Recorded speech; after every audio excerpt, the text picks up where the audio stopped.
Like many people, I grew up with Star Wars.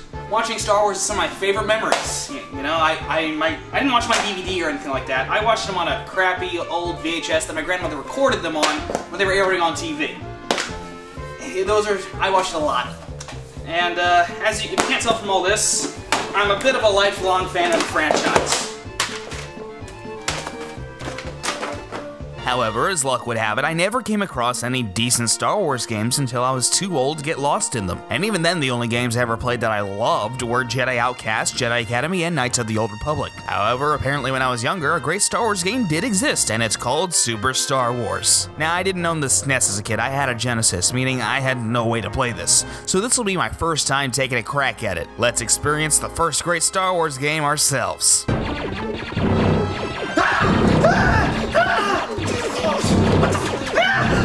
What the hell? This game sure doesn't hold back. Jeez, I'm surrounded by things constantly. Wait, what even are these things? Alien birds, giant scorpions, gianter scorpions with giant scorpions inside them?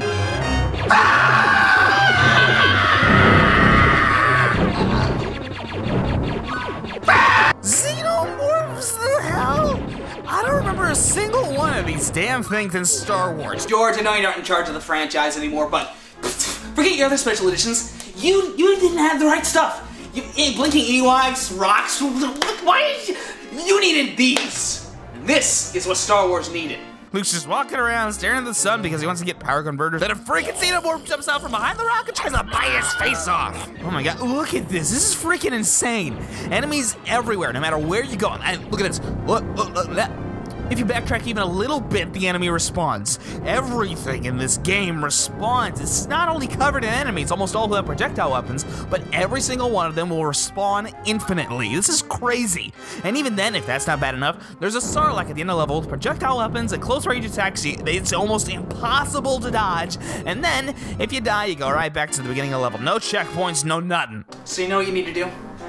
You have to get to it with nearly completely full health if you want to win. Luckily, most enemies do drop health boosts, so as long as you take it slow and be sure to kill every single enemy, you'll be okay. And then when you get to the Sarlacc, you'll need to go to each end of the screen to make sure it doesn't get too close to shoot little tentacle things at you, and then it shoots rocks at you, which good luck dodging them. Because it was shooting things at me, my instinct was to jump to avoid them. But no, that'll get you killed. What you need to do is just stand there and shoot it. That's it. You just go to each end, spam the Y button, and hope it doesn't kill you before you kill it. But hey, I got through the first level. I don't remember. I think this game's taking a few liberties with the story a bit. So then we have, what's going on? What do I do? I don't know. Okay. Oh, I need to kill the Jawas. Okay, the controls in this game are weird. Nothing ever feels like you have complete control over it. The speeder's kind of slippery, while Luke feels like a rock whenever you try to get him to jump. Good thing this game isn't a platformer.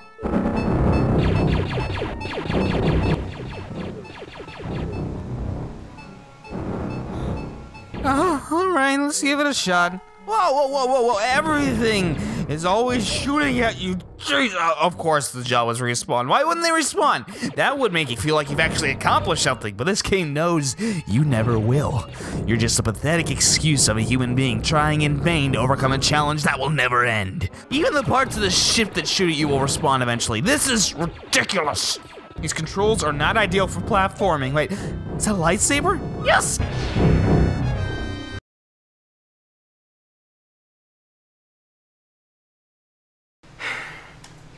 This game hates you.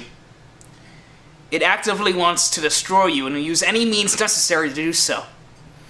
It's challenging in a very not fun way. Plenty of games can pull off being challenging while still being fun to play. The best example I can think of is Super Meat Boy. On the whole, it's a very fun game, with the exception of a few cheap bosses. The problem with this game is you never get any room to breathe. It always smothers you with enemies and projectiles, and even when you manage to beat them, they always come back. And the controls, gosh, the controls. I mean, just for shooting the enemies, I can see how this would be considered okay, but for platforming? No, this is not, these aren't platforming controls. That's not challenging, that's bad game design. They're not giving you the tools you need to beat the game. This isn't a fun adventure you'd expect to get from a Star Wars game. It's a desperate fight for survival, which, come to think of it, makes the Xenomorphs seem a bit more appropriate. I'm sure some people enjoy this type of unforgiving game.